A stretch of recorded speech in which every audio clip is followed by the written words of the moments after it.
10,000 பேர் வரக்கூடிய கூட்டம் என்றாலே முன்னெச்சரிக்கை நடவடிக்கையாக அங்கு பாதுகாப்பு மருத்துவ குழுவை ஏற்படுத்தியிருக்க வேண்டும் என பொதுநல மருத்துவர் அருணாச்சலம் தெரிவித்துள்ளார்.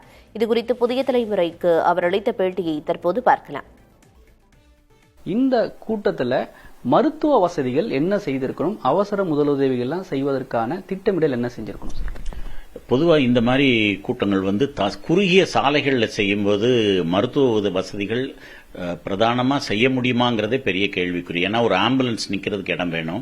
இப்போ 27,000 பேர் கூடுற இடத்துல ஒரு சின்ன அசம்பாவிதம் நடந்தால் கூட ஒரு 3 அல்லது குறைந்தபட்சம் 5 ஆம்புலன்ஸாவது நின்றுக்கணும்.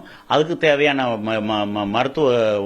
மருத்துவர்களும் அந்த ஆம்புலன்ஸ்ல இருக்கு. ஏன்னா ஆம்புலன்ஸ் டீம்ல பொதுவாக மருத்துவர்கள் இருக்க மாட்டாங்க. பட் இந்த மாதிரி இடங்கள்ல மருத்துவர்களையும் ஒரு ஆம்புலன்ஸ்க்கு 1 or 2 இருக்கணும். நர்சஸ் அதுக்கு தகுந்த மாதிரி இருக்கணும். டிரான்ஸ்போர்ட் பண்றதுக்கு வார்ட் பாய், அப்புறம் எடுத்து கொடுக்கறதுக்கு இதெல்லாம் வச்சிருக்கணும்.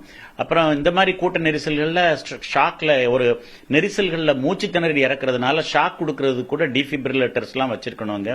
அதுக்கான பேட்டரி சப்போர்ட்டோ அல்லது எலக்ட்ரிக்கல் சப்போர்ட்டோ எல்லா ஆம்புலன்ஸ்லயும் இருக்கிற மாதிரி இருந்திருக்கணும்.